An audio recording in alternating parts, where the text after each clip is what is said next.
Assalamualaikum warahmatullahi wabarakatuh. Perkenalkan, nama saya Galih Panistu, NIM 2012-128, kelas Puja A1. Di sini saya akan memaparkan hasil peta konsep saya yang berjudul Sosiologi Antropologi.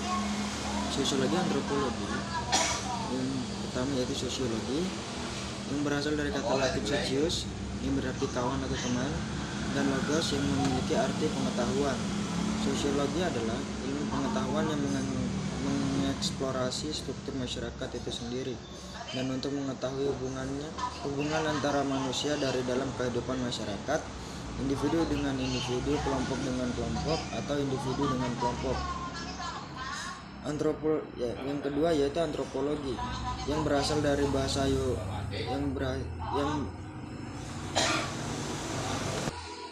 Yang kedua yaitu antropologi. Antropologi berasal dari bahasa Yunani anthropos, yang berarti manusia, dan logos, yang berarti wacana atau bernalar dan berakal, atau disebut ilmu secara etimologis. Antropologi berarti ilmu yang mempelajari manusia. Menurut Kamus Oxford, antropologi adalah studi tentang masyarakat dan budaya manusia dan perkembangannya. Dapat diartikan studi tentang karakteristik biologis dan fisiologis maupun evolusinya. Selanjutnya saya akan menjelaskan tentang sejarah perkembangan sosiologi antropologi. Sejarah perkembangan sosiologi yaitu sosiologi termasuk ilmu yang paling muda dari ilmu-ilmu sosial yang dikenal. Seperti ilmu yang lain, perkembangan sosiologi dibentuk oleh setting sosialnya dan sekaligus menjadikan setting sosialnya itu sebagai basis masalah pokok yang dikaji.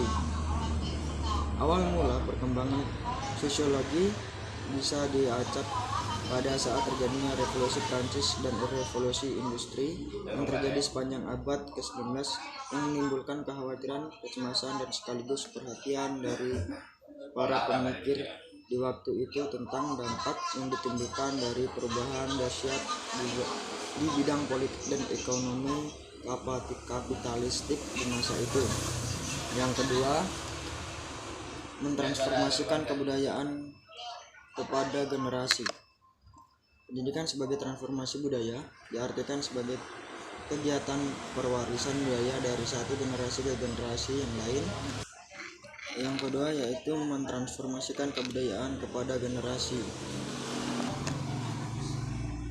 Pendidikan sebagai transformasi budaya yaitu sebagai transformasi budaya diartikan sebagai kegiatan perwarisan budaya dari satu generasi ke generasi lain. George Joseph memandang pendidikan sebagai bagian dari kebudayaan karena pendidikan adalah upaya memberikan pengetahuan dasar sebagai bekal hidup. Pengetahuan dasar untuk bekal hidup yang dimaksud di sini yaitu yang dikaitkan demikian karena kehidupan yaitu keseluruhan dari keadaan diri kita, totalitas daripada yang kita lakukan sebagai manusia, yang sikap, usaha, dan kerja yang harus dilakukan oleh setiap orang. Menetapkan suatu pendidikan dalam tatanan kehidupan bermasyarakat yang menjadi ciri kehidupan manusia sebagai makhluk sosial. Yang ketiga yaitu pendekatan teori kebudayaan dan aplikasi pendidikan, yaitu menurut ilmu antropologi kebudayaan yaitu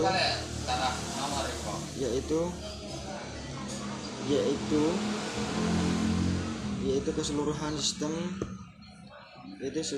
sistem gagasan, tindakan, dan hasil karya manusia dalam rangka kehidupan bermasyarakat yang dijadikan milik diri manusia dengan belajar.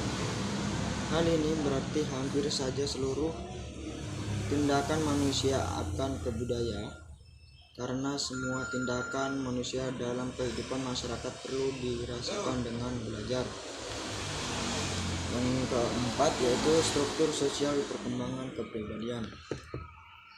Struktur sosial oleh host diberikan arti adanya pola perilaku dan interaksi sosial antar orang ataupun antar orang di berbagai posisi sosial di masyarakat ditingkatkan makro atau luas dan kompleks, dan dampaknya di tingkatan makro atau lebih terbatas dengan berdampak langsung terhadap individu seperti keluarga, sekolah, tempat, dan kerja. Yang kelima yaitu dasar tujuan sosialisasi. Sosialisasi mencakup pemeriksaan mengenai lingkungan, kultural, sosial, dan masyarakat yang bersangkutan. Sosialisasi juga mencakup interaksi sosial dan tingkah laku sosial, sehingga sosialisasi merupakan mata rantai yang penting di antara sistem sosial. Yang keenam yaitu agen sosialisasi. Agen sosialisasi yaitu dimana paling kecil yang terdapat ayah ibu, saudara kandung, hingga kepada saudara angkat, yang dimana kemudian belum menikah dan juga kemudian akan tinggal secara bersama ke dalam sebuah rumah tangga. Yang ketujuh, model sosialisasi dalam berbagai kebudayaan. Pada masyarakat budaya, manusia membentuk keluarga, membesarkan anak-anak, serta berusaha untuk meneruskan nilai-nilai untuk kesuksesan anak dan orang lain di masa yang akan datang. Nilai-nilai yang diturunkan ini disebutkan sebagai kurikulum budaya oleh bangunan. Anak-anak mempelajari nilai yang diturunkan melalui konteks lingkungan di sekitar mereka. Yang terakhir yaitu yang ke-8, perubahan sosial budaya. Teori perubahan sosial budaya yaitu teori yang mempelajari perubahan yang terjadi pada masyarakat, terutama pada bidang sosial dan budaya dalam kurun waktu tertentu. Dan menurut Selo Sumardian, perubahan pada lembaga kemasyarakatan di dalam suatu masyarakat yang memenuhi sistem sosialnya, termasuk di dalamnya nilai-nilai sikap dan pola perilaku di antara kelompok-kelompok di dalam masyarakat. Ya, mungkin itu saja dari saya, kurang lebihnya mohon dimaafkan. Saya akhiri dengan ucapan wassalamualaikum warahmatullahi wabarakatuh.